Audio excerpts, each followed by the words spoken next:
a truce between Gaza. The Strip and Israel must be viewed against a backdrop of long-standing structural tensions. As the armed conflict in Gaza and its complexity under international law explains, the legal status of the territory, the occupation question, and the classification of the war hover unresolved, raising questions of jus ad bello, before any ceasefire could even hold.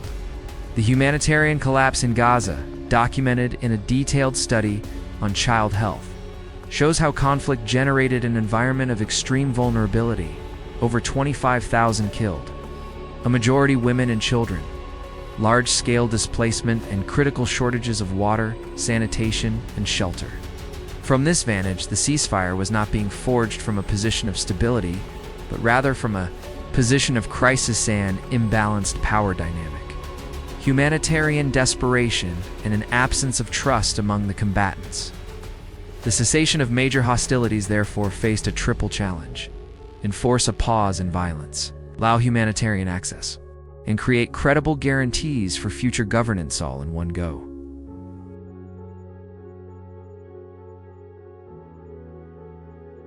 Talks brokered in October 2025 brought a fragile pause to the fighting. The truce's logic hinged on short-term relief rather than long-term settlement. Research on the reality of Gaza's fragile ceasefire underscores that mass atrocity risks, humanitarian law violations, and sheer destruction were already baked in, meaning the ceasefire had to operate in terrain laden with suspicion and degraded infrastructure.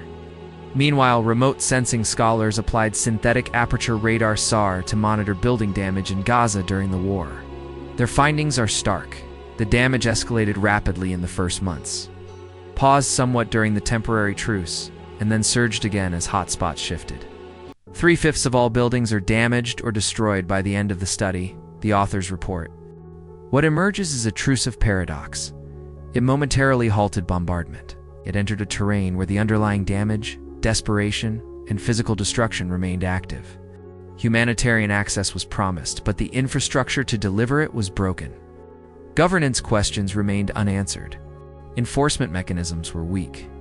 As one article on water sanitation, hygiene in Gaza argues, the pause should have been an opportunity for infrastructure recovery, but instead became a waiting room for the next escalation.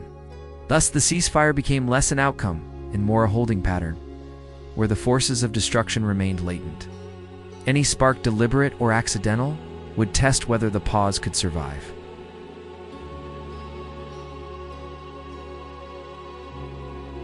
Broader consequences of this truce and its fragility ripple far beyond the battlefield.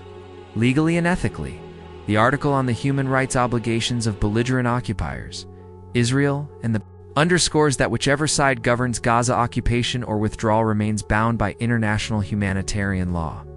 Simultaneously, the scoping review of academic responses to the 2023-24 Gaza war shows how language, framing, and research orientation matter.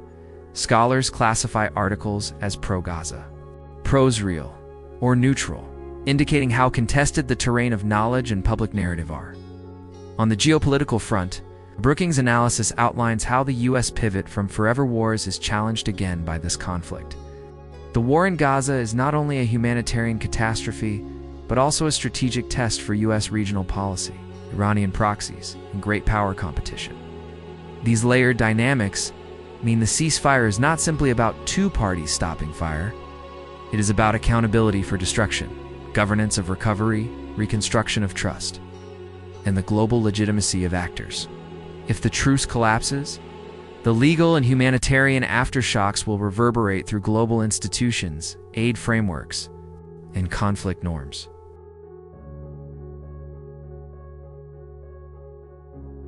Where does this fragile pause go from here? One promising but underexamined path is found in a study titled "Using Collective Dialogues and AI to Find Common Ground Between Israeli and Palestinian Peacebuilders," arXiv. It describes how civil society actors used LLM-assisted deliberation in 2024 to generate joint statements, indicating that across the wreckage of war, a foundation for rebuilding dialogue exists. Yet this peace-building avenue is constrained unless structural questions are resolved. Disarmament of militant groups, safe governance structures in Gaza, credible transitional authority, and mass rebuilding of infrastructure. The remote sensing paper warned that damage resumed as soon as hotspots migrated, so the next escalation may already be poised. Moreover, the legal article on humanitarian obligations insists that any pause must translate into respect for civilian protections and the physical rebuild of communities, not just a cessation of bombs. If the truce is to last, it must deliver something tangible to civilians: water, shelter, rights. Finally, the geopolitical trap looms. Great power maneuvering, proxy risks, and media narratives could rush the truce into failure. The academic review on discourse demonstrates how public framing can shape conflict dynamics.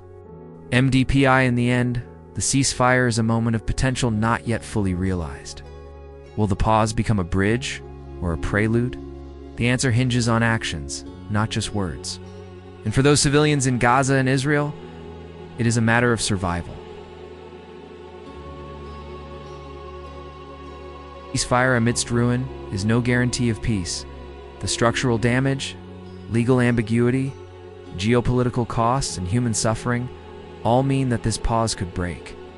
But if the world, the region, and parties on the ground use it wisely by rebuilding, enforcing law, restoring trust, could become a fragile but meaningful step towards something more enduring. As one research review reminds us, language shapes violence. The truce is more than absence of fire. It must be framed, built, and held. The next phase is not only about bombs or corridors, it is about rebuilding lives and rights. Without that reconstruction, the pause may simply be a breath before the next storm.